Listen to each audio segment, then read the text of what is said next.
बिस्मिल्लाहिर्रहमानिर्रहीम इय्याका नअबुदु व इय्याका नस्तईन।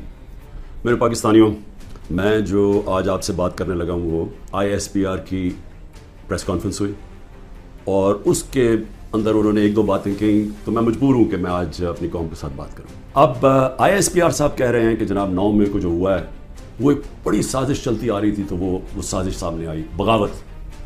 मुझे ये बताएं कि मैं जब यहाँ से, मुझे पता था पकड़ना इन्होंने मुझे 9 मई को, मैं उससे पहले वीडियो रिकॉर्ड करके गया कि अगर मुझे पकड़ना है मुझे वारंट दे दें और मैं आराम से अपने आप को आपके हवाले कर दूंगा। कोई ज़रूरत नहीं है कि ये जो मेरे घर के बाहर हुआ कि पुलिस, 1000 पुलिस और रेंजर्स अटैक कर रहे हैं। सबके सामने जो हुआ कि रेंजर्स भी नहीं बल्कि वो कमांडोज थे, उन्होंने अटैक किया, शीशे तोड़े, अमला जो बैठा हुआ था रजिस्ट्री ऑफिस का इस्लामाबाद हाई को, उसको मारा, वकीलों को मारा, मुझे लगा डंडा, मुझे इस तरह लेके गए जिस तरह कोई दहशत गर्द है, गैर कानूनी तौर पे मुझे पकड़ा। क्या ये भी साजिश का हिस्सा था? क्योंकि इसकी वजह से इश्तियाल आना था लोगों को, और हमारा मौक़िफ़ यह है कि उसको इस्तेमाल करके एक पूरा क्रैकडाउन किया गया जो पहले से प्लान था। हो ही नहीं सकता कि 2 दिनों के अंदर आप 10,000 लोगों को जेलों में डाल दें पकड़ के, जब से पहले से प्लान नहीं बना हुआ था। और जिस तरह की वो बात की गई, मुझे एक बड़ी तकलीफ़ हुई उसकी। तो मैंने कहा कि मैं आज अपनी कौम के सामने ज़रा 2-3 पॉइंट रखूं, क्योंकि जब ऐसी बात की जाती है तो इसका जवाब देना बड़ा ज़रूरी है। देखिए, अब ये मौक़िफ़ आ गया ISPR का और पाकिस्तान की इस्टेब्लिशमेंट का कि तहरीक इंसाफ ने बगावत की।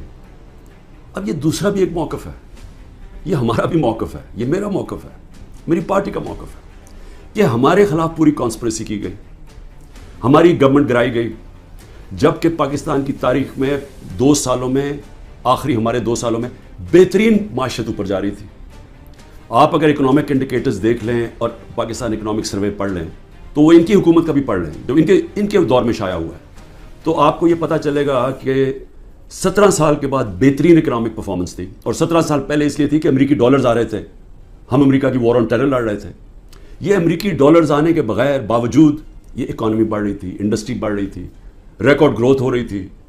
और इसके बावजूद कि 2 साल कोरोना में सारी दुनिया में एक बहुत बड़ा जवाल आया हुआ था, उसके बावजूद अल्लाह का करम कि हमने अपनी मायशत को भी बचाया, हमने अपने लोगों को भी बचाया। दुनिया ने एक्नॉलेज किया कि पाकिस्तान ने जो कदम उठाए कोविड-19 में, वो दुनिया में मिसाल थे। एक अमेरिकी एक इकोनॉमिस्ट जो काम करता था डोनाल्ड ट्रंप में, उसने कहा कि अगर अमेरिका पाकिस्तान की मिसाल ले लेता तो कितने 10 खरब डॉलर बचा सकता था।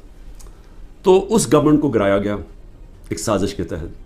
तो ये हम कह रहे हैं कि मुल्क से गद्दारी हुई। उसके बाद 25 मई को हमारे साथ जो हुआ, किसी पॉलिटिकल पार्टी से ऐसा नहीं हुआ कि वो लॉन्ग मार्च कर रही है और 2-2 दिन पहले घरों में घुस के उठाए जा रहे हैं लोग।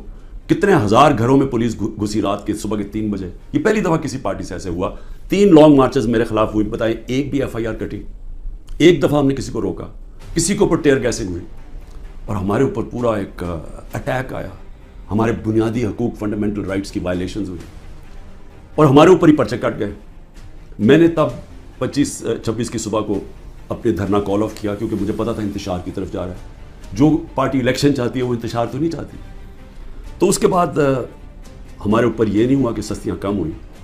जब हम 30 बाई इलेक्शन जीत गए 37 में से, बावजूद इसके कि पूरी इस्टेब्लिशमेंट की सपोर्ट थी ये 12 जमातों की, मेरे ऊपर कातलाना हमला हुआ, मुझे कत्ल करने की कोशिश की गई। मैं अपनी FIR नहीं कटवा सका, ये भी साजिश थी, क्योंकि वो ताकतवर लोग बैठे हुए थे, मैं कुछ नहीं कर सका। फिर जो JIT बनी पंजाब की हमारी गवर्नमेंट थी, उसने जो चीज़ें सामने लेके आई, जब वो चीज़ें सामने आ रही थी कि 3 शूटर थे एक की बजाय, वो JIT को सैबोटाज किया ताकतवर लोगों ने। साजिश थी, क्यों नहीं JIT को चलने दिया। उसके बाद हमारे ऊपर, मेरे घर पे हमला होता है। हम अश्योरिटी बॉन्ड जब दे रहा था मैं कि जनाब मैं वहाँ 18 मार्च को इस्लामाबाद के जुडिशल कॉम्प्लेक्स में जाऊँगा, कोई कानूनी जवाज़ नहीं था मेरे घर पे। 24 घंटे हमला किया, और वो श्योरिटी बॉन्ड भी ना ले पुलिस, क्योंकि उन्होंने मुझे अगवा करना था यहाँ से। यहाँ लोगों को ज़ख्मी हुए, सारा दिन घर अंदर बैठ ना सके, 24 घंटे टेयर गैस कमरों के अंदर। कभी किसी लीडर से ऐसे नहीं हुआ। 18 मार्च को फिर मेरे ऊपर एक कातलाना हमला होता है। अल्लाह का करम है कि मैं बच जाता हूँ। सारा वहाँ ऊपर ISI ने उसको टेक ओवर किया हुआ था, जो जुडिशल कॉम्प्लेक्स है। CCTV कैमरा इन्होंने बंद कर दिए। पूरी तैयारी थी, इमरान खान को कत्ल करना था वहाँ। वो अल्लाह ने ऐसा करम किया कि وقت میں ہم باہر نکلے، اگر اندر چلے جاتے تو دروازہ بند ہو جاتا تو ختم تھا، وہاں بچا میں۔ اس کے بعد اگلے دن یہاں، 2 دن کے بعد 3 دن کے بعد ادھر ایک اور مرتضی بھٹو ٹائپ قتل کرنا تھا، وہ مجھے پہلے پتہ چل گیا، میں نے ٹی وی پہ چلا گیا، وہ رک گئی بات۔ تو سازش تو کیا ہو رہی تھی؟ سازش یہ ہو رہی تھی کہ ایک پارٹی جو جیتنے جا رہی تھی الیکشن، اس کو پارٹی کو ختم کرنے کے لیے لیڈر کو ختم کرنا تھا، اور پلان تب سے ہی بنا ہوا تھا، کیسز شروع ہو گئے تھے مہینوں کے اندر۔ جیسے 70 سال میں ایک آدمی کے اوپر ایک کرمنل کیس نہیں ہوتا، چند مہینے میں آج 170 سے زیادہ کیس ہو چکے ہیں۔ یہ یعنی کون سے انصاف کا تقاضا ہے کہ ہر قسم کا جو ہر دوسرے دن کوئی نیا کیس ہو جاتا ہے، سارا میرا وقت ایک عدالت سے دوسری عدالت میں لگتا ہے۔ تو یہ کون سا، یہ ملک کی بہتری کے لیے ہو رہا ہے کہ ایک پارٹی، سب سے بڑی پارٹی کو باہر رکھنا؟ اس سے بڑی سازش کیا ہے؟ جمہوریت، سب سے بڑی پارٹی کو ختم کرنے کا مطلب جمہوریت ختم کرنا، اور جمہوریت ختم کرنے کا مطلب آزادی ختم کرنا ہے۔ تو یہ کیا ملک کے خلاف سازش نہیں ہے؟